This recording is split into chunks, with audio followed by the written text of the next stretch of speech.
welcome to another edition of Community Issues. I'm your host, Omar Rashada, live right here on Comcast Channel 28, where we're talking about Black History Month. And I have four extraordinary guests this morning here live on Comcast Studios. I have Councilwoman Hanifa Shabazz, Ms. Velda Jones-Powder, Sweet Franchon, and Leonard Young from Delaware Black Dot. Good morning. Good morning. All right, wow. So today's topic is African Americans who are making a difference in their communities, and all four of you have demonstrated that for a very long time. We're going to start off with Councilwoman Shabazz. If each one of you can, for a minute or so, just talk about what you're currently doing now, and what does African American History Month means to you. We can start off with Councilwoman. Well, first, thank you very much for the opportunity to come on the show. And as all you know, I am the City Council representative for the 4th District, and there's a lot of things going on in the 4th District. Several of my neighborhoods are implementing, have done strategic plans. We're presently right now working on the implementation of those plans. We wear two hats in City Council. We're not only with City Council part-time, but also in my personal professional life, I'm now the Director of Food Services at Connections, and working there and getting people who are disenfranchised employment in the field of culinary arts and also in construction. So it's really quite busy, still trying to serve the people. Right. You know, Black History Month is just a reflection back on where we come from and what the greatness that we have to go forward. When we look back on some of the great things through all of our struggles as an African American here in America, what our ancestors have been able to accomplish, we really do have a lot of fortitude and abilities and support in our spirit to be able to go over the hurdles that we're experiencing right now. So it's just a great reflection back on where we came from and also what the future has in front of us. Okay. Hi, thanks for having me, Omar. I really appreciate the opportunity to be with you today. Well, what am I doing? I am very busy with my consulting company, Jones, Potter and Associates, and I'm working with a number of organizations, but the one that I'm most involved with is a venture capital company out of Philadelphia. I'd spent some time in the venture capital arena some years ago, and it's exciting to be back in that arena. We are really focused on technology opportunities that really drive change in the education field. For me, I couldn't be at this moment doing anything any better because I really believe that transformation of our education system is paramount for our future. When it comes to Black History Month, it's a great opportunity to shine a spotlight on what African Americans have done in the past to contribute to society and make a difference in the world. I think we all, and hopefully many of our families and other African American families recognize that Black history is critical more than just for a month. Right. But it's great to have a month that as a country and as a nation we focus on for those people who aren't as in tune and as in touch. But I think it's also important for us to all remember and realize that history is written anew every day. Every day. Right. Okay. Sweet Franchon. That was well said, Velda. I would absolutely agree. Of course, my name is Sweet Franchon. I'm doing entertainment pretty much full time now. I have a couple of products all under the umbrella of Peace, Love, and Poetry. We are now traveling with a show called Soul Opera, Philadelphia, Atlantic City, North Carolina, South Carolina, Vegas is on the schedule. So we're doing a lot of that. And what we do with Peace, Love, and Poetry is we make an attempt to use entertainment as a way to enlighten people, to get people to feel good, and therefore if they feel good, they can make a positive contribution to their families, their communities, etc. So we don't do it with the purpose of just entertainment alone. There is a core value set, and there is a lot of focus on the message that we're bringing through the entertainment genre.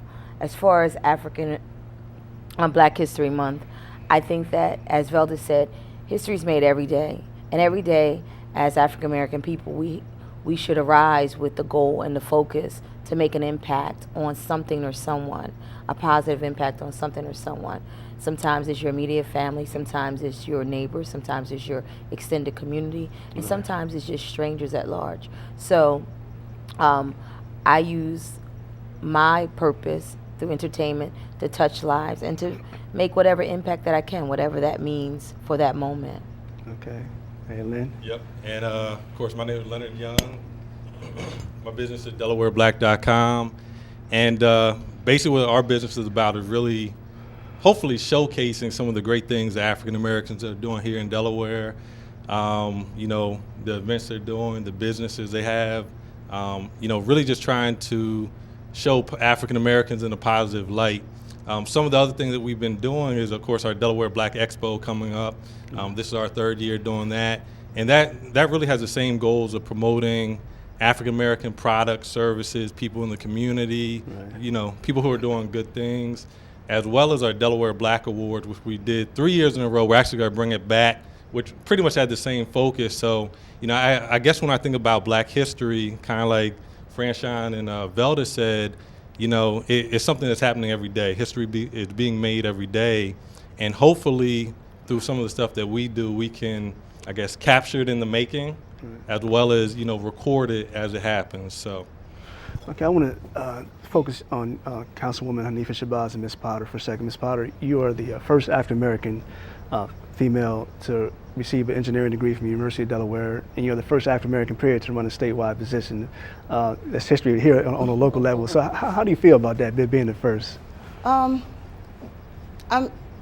It's a blessing to have an opportunity to do something as exciting as serve as state treasurer, as well as to have had back at a time when there just were not African American engineers and very few women, to have an opportunity to work in a field that was, you know, exploding at the time and exciting.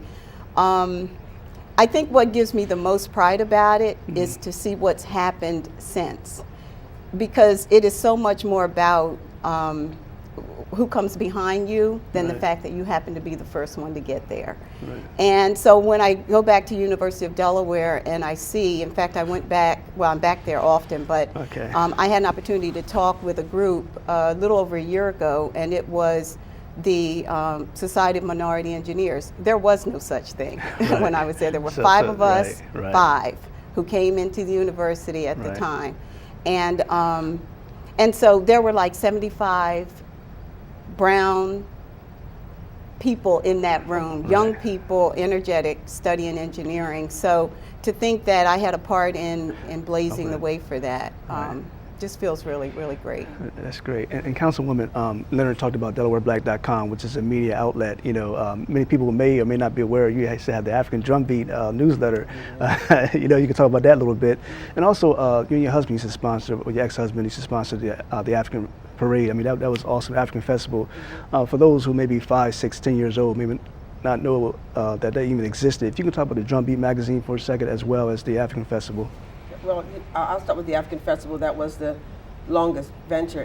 We did it for 13 years, and it all came because we started off in the area of the bookstore first. We traveled around vending, and we saw that other cities were celebrating the great history of the African and the African diaspora, and so we wanted to bring that celebration back to the city of Wilmington. So we started the African Festival, and it grew from just being the festival to also include the parade. And after our 13th year, it grew to be the 6th largest event in the state of Delaware, and was entered into the Governor's Hall of Tourism. Oh, wow. We had, I think, our biggest crowd was 300,000 people at the Brandywine. I mean, it was a great event. We had a parade with drill teams from across the country. In fact, I think it was really part of the momentum that started the drill team, you know, genre here in Wilmington, because we had the first parade and Chester came strutting down our streets, and everybody says, oh, wait a minute, we got to represent ourselves. So drill teams across the city popped up, and I even helped start the East Side Steppers. East Side Steppers, and so that was something that our young people really got a chance to participate and then come down and celebrate and learn about their history, as well as great information about health, and youth had an opportunity to have a voice. Our businesses had an opportunity to showcase themselves in our entertainment. It was just something that was self-pride in the African American community, and I miss doing it so much. Yeah, it's definitely missed in the community. And then because we know communication is key, we knew that there was only one newspaper that only showed one perspective of our community. We needed to have something that we could reflect about the great positive things that goes on in our community. And so that's when myself, along with our editor, Allison Russell Travis, and in fact it started also with Lena Harris and Ruth Baker, the 4 of us, and Naila Gilliam. It was 5 of us that started it, and then but it dwindled down to just Allison and myself, and we did that for 8 years. And we started off as a bi-monthly was 6,000 copies, and we ended up to be a monthly with 20,000 copies. And you know, that was also an economic engine because the distribution of it was done. We hired youth groups in all the community centers, paid them $50 per thousand, and they distributed door to door to the neighbors. So that's how it was distributed out to the community. So our youth groups made some money, and it again, you know, we didn't necessarily maintain the support because it grew and needed more capital, and so we tried to do a subscription drive, but the community was so used to getting it free, they didn't see the value of not paying $15 a year for subscription, and now we don't have anything. So those were the two, you know, things that I felt are so badly needed now. We don't have other than the August Quarterly, we don't have another festival that celebrates the complete African diaspora, and also we don't have a communication vehicle to talk about the positive things that goes on in our community. So anyone looking, venture capitalists, oh, we need to talk. So maybe we can see how we can bring that back, but it has to be done by us. It's our culture, it's our history, and I don't want to go into the Heritage Center, but all of that is those are ours. It's our responsibility and our resources that we should do to make those happen because it's about us. Definitely, Fran. You know, I'm an actor. Here in America, you know, looking at the history of actors and actresses and models, a lot of us, we had to compete against one another to get certain jobs. But in your forums, you bring us together. You bring poets together. You bring actors together. You bring singers together. There's no competition. But talk about the importance of artists uniting as African Americans. You know, to help one another. Not a competition thing. I'm better than you, but just everybody coming together to present a product. I've been blessed with a cast of support that, you know, they love what we do. Period. They love it. There's no competition, and it really helps us all be our best at each show. Each performance is always as good as the last, if not better, because we are loving what we do. And it comes again, you know, we call it peace, love, and poetry for a reason. We're coming together in peace and love, and we don't have a competition. In fact, we actually go around and support each other in our individual events and shows.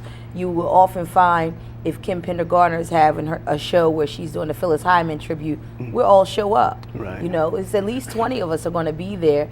And when the Best Kept Soul Band performs, you go to one of their performances, a lot of the Peace, Love, and Poetry crew, cast, and supporters are there. So we've actually become a small movement, you know, an extended family. We support each other. And the most important thing about that is because it's enough room in this universe for all of us. And we all recognize that, and that's, that's a core value that we have. So there is no competition. In fact, we oftentimes try to share and help other people. We always are trying to mentor younger poets, artists, writers, etc. I don't profess to be an actress. I'm stumbling upon it, you know. So if it wasn't for those who act and love what they do, they show me and they teach me, and they allow me the creative space to do what I do. So I think that, you know, I tell everyone, love is, to me, that's what it is. Love is love. And once you demonstrate that in all aspects of what you're doing, the goodness, nothing but goodness can come from it. So there is no competition. There's enough room for all of us. If other folks are having similar shows, it doesn't matter to me personally, because if you're doing a quality product, I'm enjoying myself, I'm going to support it. It doesn't matter if I'm a part of it or not. It's just what's most important, like as the sisters have done, what's most important to me is to be on the forefront of making sure that we build cultural events here in Wilmington, and it has. There was a time, the reason I started is because we had nothing to do that I enjoyed. Had nothing on a positive nature, live music, poetry, that I enjoyed. So I created it so I wouldn't have to travel all the time. So therefore, you know, and from that, it's a good thing when you see other things popping up and happening and it growing throughout our community. It's a great thing. It's a positive thing, and there is no competition in my mind. You know, Leonard, you're doing even with a broader aspect of not only bringing artists together, because you promote people's plays, people's poetry events, but people's businesses, people's events. Talk about the importance of having DelawareBlack.com, your website, in terms of letting people know what's going on, giving us a media outlet. So, because sometimes you send things to the news journal and they may not print it. So this is where DelawareBlack.com comes in. And you know, kind of going back to what Hanifa was saying, you know, when I first started the website, it was basically because I saw there was a need. Before, well, I'm from Delaware, but I lived in Florida, went to Texas, was in Philly, and all those places had some form of black media. Was like radio, newspaper, you know, a TV channel. But then when I came back here to Delaware, they didn't have anything. And actually, one of the things that prompted me was listening to my grandparents. They were talking about a certain a cultural arts performance that came to Wilmington, and it was poorly attended. And it just kind of made me think, okay, if we have some top-notch, cultural arts programs coming here, it's probably because people don't know about them. So, really when I started the website, it was really just to try to, get the word out about events, stuff happening in the community, especially for the nonprofits who may have limited funding. Right.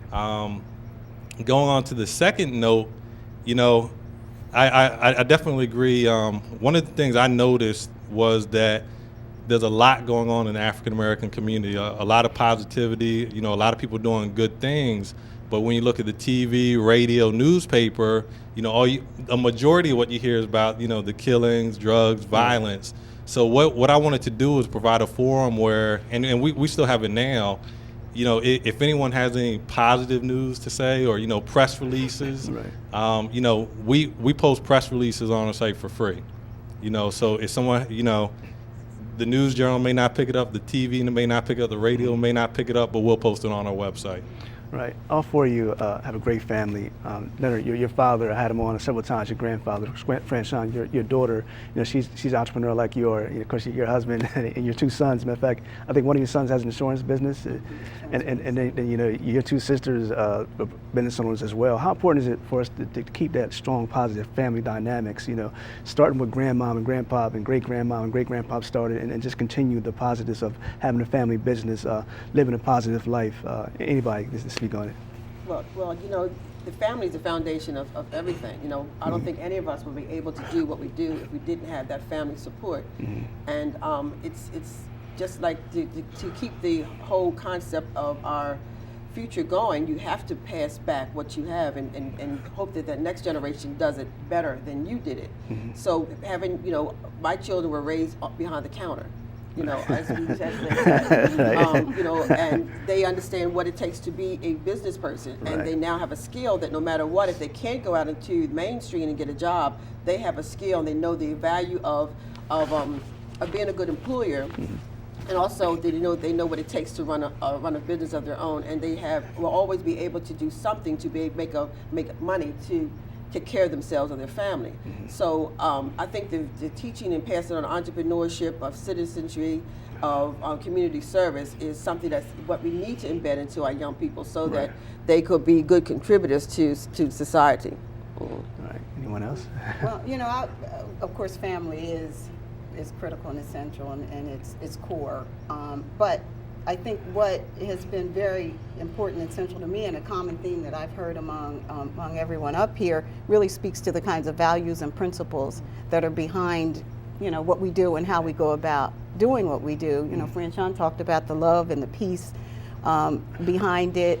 Hanifa has emphasized a lot with regard to community involvement and economic empowerment of people within the family and within the community, and communicating, but for a positive purpose, so that the message right. gets out and reinforces. So I think just the values and the principles that one brings to what they're doing is so core and essential. And if you think about, in contrast to what Leonard mentioned, oftentimes is promoted in the media, the crime, the violence, and you think about the lack of values and principles that are within where and with whom those things are happening. I think that's what it all comes back to. Mm-hmm. Right. And we get that in the family. Yeah, exactly. Right. We get that. Yeah. And I think that, my children, like Hanifa says, you drag them along. Mm-hmm. You're doing what you do, and you let them see, and therefore, I didn't know I was teaching my daughter to start her own business. I was just doing what I love to do. Right. And as part of that, they knew it was important to go to community meetings. They knew it was important to go and vote. They know some things because they had to go. It wasn't as if they didn't have to go. They had to go. In fact, now that they're teenagers, people are like, well, where are the children? Because they're used to seeing them with me. And like she says, when I had my juice bar, they were, one was, I knew his talent was to talk to people. He was the front of the house. He did the waiter and then the serving. And I knew the other one was shy and quiet. She did the back of the house. She's right. making the food. She's doing, right. So And it taught them, and they make great. They both have had long-term jobs now. You know, they make great employees, but they also do their own things on the side. You know, so it has been important to me that they've even been flexible and adaptable enough to the changes that goes along in business. As Hanifa said, I've had multiple businesses as well. You know, people watch your evolution, and so I just share with the community is that please support in some way. You know, somehow, even if it's just.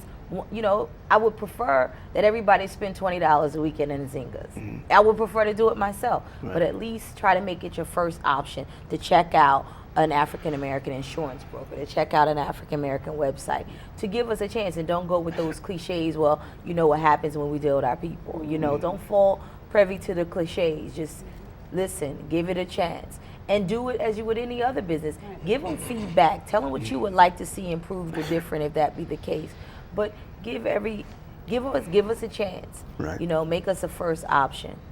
Right. You know, one of the things that's disheartening, people our age, younger, a little older, is that I think we lost respect for those who fought so we can get where we are today. For example, this local, you have Wilm Anderson, you have Mr. and Mrs. Hazel in our plant, you have Skinny Wilson, you have so many African Americans who fought for equality here, and many of us as young people, we take for granted of what our leaders from the past have done. So how important is it for us to recognize what our leaders have done and to continue the fight for the children that's growing up today in terms of making Wilmington a better place, being entrepreneurs, being successful business owners, or whatever you have, anybody? Yeah, I was going to say, right now my kids are 1 and 3, so I'm not sure what effect I'm going to have on, you know, kind of like the career path they take. Right. But you know, as far as the kids, the thing I always think about is, you know, the more positive role models that kids see, you know, the more kids who are going to want to emulate them. So you know, I know for myself, you know, definitely people who are doing, you know, great things in the community. Those are people that I see as role models, and actually everybody up here I see as a role model. Right, definitely. And when I get the Delaware Black Expo at the 300,000, I'm like, man. But and you know, even growing up, even though I didn't know the people, I knew some of the things they were doing. So growing up, I knew all about the African American festival. I mean, festival and parade, and it was funny because I think when I came back in town and I didn't see it anymore, I was like, well, what happened? Right. But you know, I really think it just deals with us, you know, promoting the people who are doing the positive, and you know, I think that combined with the fact of, you know, kind of reaching back, helping others. You know, I know often, and I'm sure everyone up here has probably ran into it more than myself, but you know, there are a lot of people who are looking for mentors, looking for people to help them out, people who may even be borderline, you know, between doing right and wrong. So, you know, I try to take it, you know, upon myself to, you know, if there's somebody I'm able to help out, or, you know, even refer to somebody, you know, just do that as well. I want to say one thing. We do a lot of collective stuff. As far as individually. If I need something, I can always reach out to Hanifa. You know, she's got some things going on. She reaches out to me. And sometimes we may not be able to support where we think the way we want to, but we're always able to support somehow. So I think that, and that has been a blessing in my life, in that when it comes to what I do, there's a collective group of people that I know that we can rally around each other no matter what businesses we're in, no matter what we're doing. That we can reach out and call and say, I need your support here, I need your support there. Leonard's been a great support. Everybody here has been a great support in my business. So, you know, we have to continue to do that and celebrate one another. Right.